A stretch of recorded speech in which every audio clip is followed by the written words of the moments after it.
deebiin deebisuun nama naa gadiitii inni machee marsal mallisin.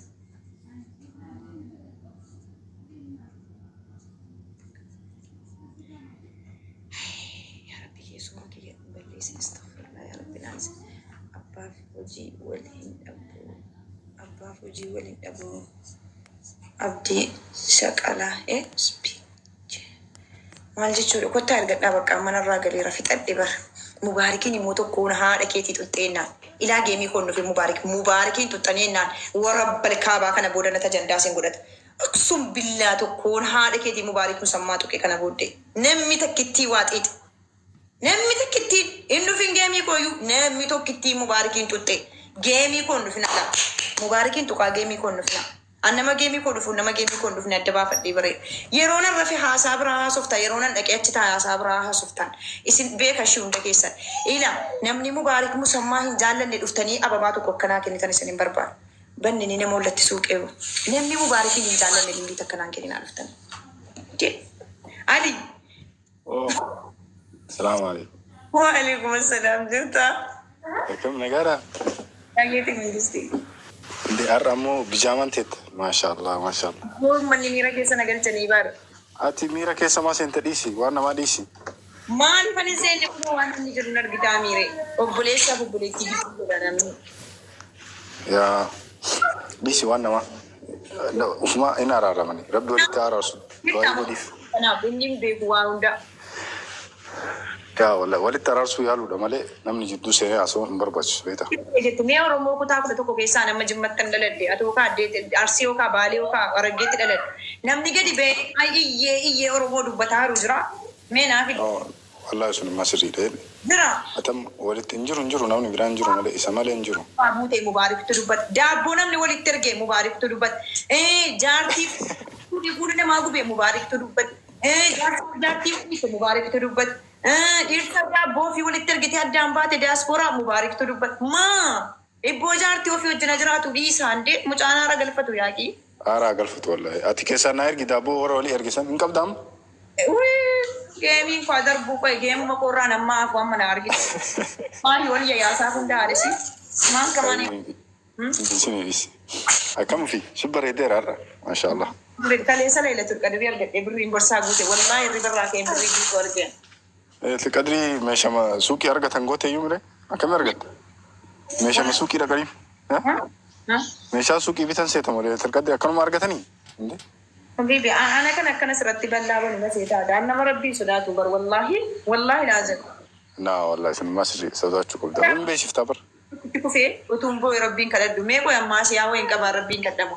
Achi ennaan fulaa lafta akkanana godhee tiktookii dhufee na dhukkubaara ennaan kalqiin nan du'aara seemee qaddan walee keessaan bontuun du'aarti tiktookii fudhanna geemii siin du'aa jirti bakka nama meeqa. Wallahi man geemii koo taphadhutu rabbi nan ajjeesimitu man du'e. Never ever. Aaran duutu malee rabbi umishaalee kun nagaachisee boqotu malee utuun hin taphatin hin du'e. Maal si birrii 70 tokko haataritti galee na ajjeesisiisa fuudha Ali. Ante namni takka tamma gaardii qarxara dhubaka gaardii sukuriitii nama 3-4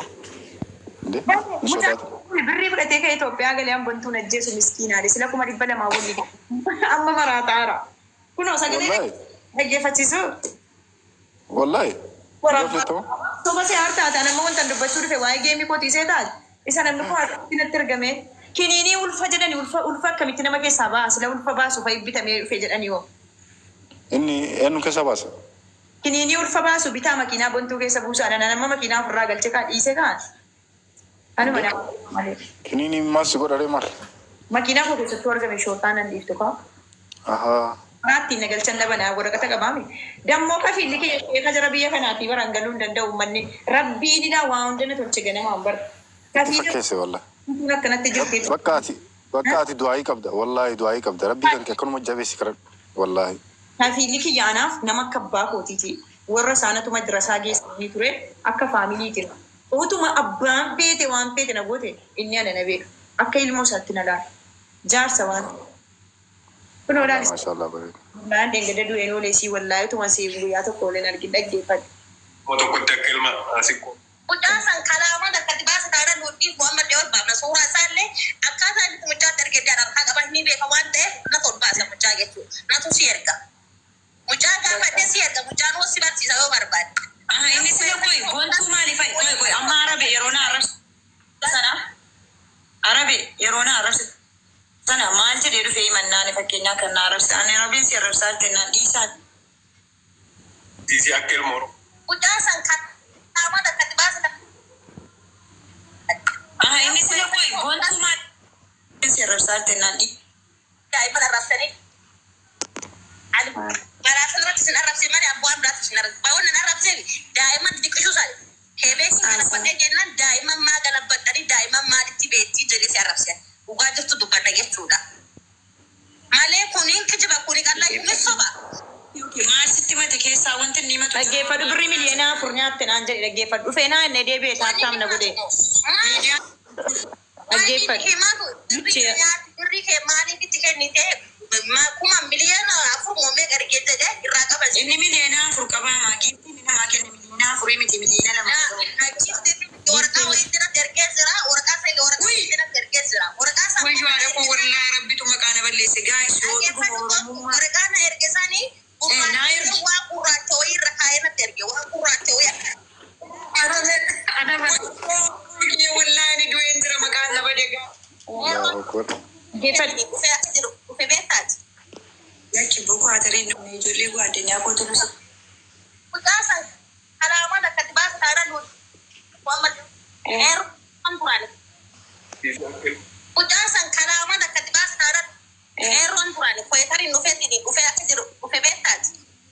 Yakki boko hatariin dhumee ijoollee guwaaddanyaa kootu nusa hiriin sawaranii itti ergan malee inni nuuf nyaas dhufuu hin danda'u waraqannaa isaa inni eeyyamuu fi beerri inni jaarmaan erga deemeree waggaa lama waan ta'eef dhufuu hin danda'u. Ammallee achitti waraqaa fudhanne waan ta'eef deemuu hin danda'u garuu naas faraarraa'uudhaaf dhufeessi deebisaa birrii leenca nyaatti kana yoon deebifne kan jedhu ijoollee waraabanii biyya kana jechuudha. Fakkeenyaa nama kawaasaappiidhaan nama viidiyoo waraabitu. Fakkeenyaa nama immoo itti waraabu. Bakka dhufee hin beeku. Hin dhufne inni nama akkas gochise malee hin dhufne. Hin dhufne dubbatiin jettu mucaanas ijoolleen biyya kanaa mootu akka suudii ta'e na ajjeesanii gaala. Otoo suudii ta'e aanuu si ajjeesee mana keessa si qabbaruu danda'a. Garuu biyya kanatti namni waan nama godhu. Namni wallaaleen jiru abbaan na ajjeesuu barbaadan. Beetii 24 no rayaanii nan jiraadha. Naannoo Suudiyaa. Hin jira yoo dhuguma dhiira ta'a. Mini dhiisete. Supermarket Suudii maali jettee ni mini? Namatu gaafatee dhufa. Sodaadhee moosi wallaahi warabbil kaaba ammucaa. Birriin kennaa. Ani garuu afiifuu ilaala amma mogeelii qaxaruuna irratti qabatee ani sappoortii na godhaa ture ana dura qabate an dura qabadhee yoonni dhufee ana isa qabachiisu sappoortii godhaan deemee ani garuu amma narratti qabate anillee sadaqee sappoortii gochuu hin danda'u. Kanaaf Oromoo kiyya dhagaa kanuman isinitti himachuu barbaada. Lubbuu kootiif illee akka inni jedhaaru ilaalaa isiniin jedha. Okay. Akkasii amma keessa baheete akkamii fi nagaa qabdaami? Sagaleen kee hin jiru. Miti qabattee haasoo ta'a. Mashaallah.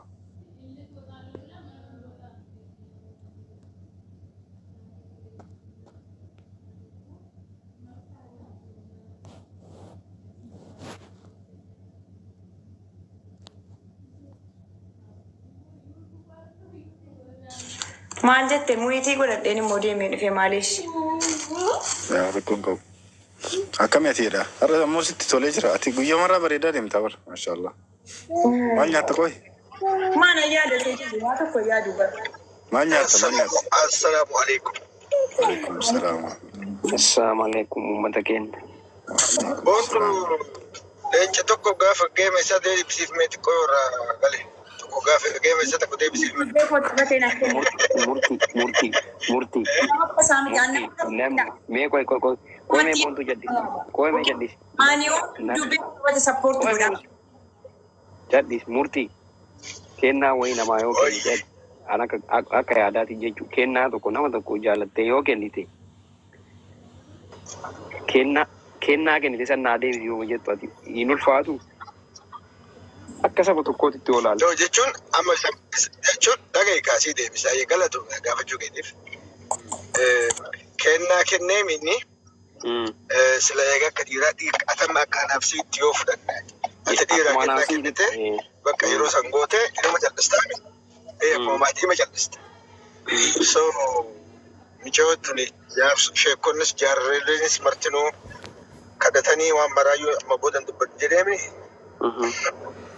So wanti biroo I think yoo jaalalummaan itti jiraate malee kan leenci kennaa fi waga'oonaa sila michoota dhiisuu qabaleeti. Akka kiyyaatti maal si fakkaata?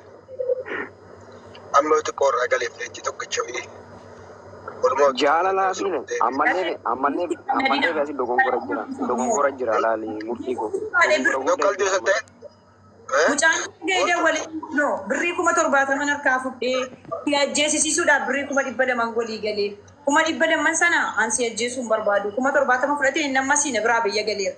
Garuu mucaa kana maaliin godheenaan qaban kana irratti yaada amma immoo geemii qaxaruu qabadhee jira guyyaa inni kootii fidee qabe mucaan kun maalatti qaba. Wantu. Inni haa qabatu jira.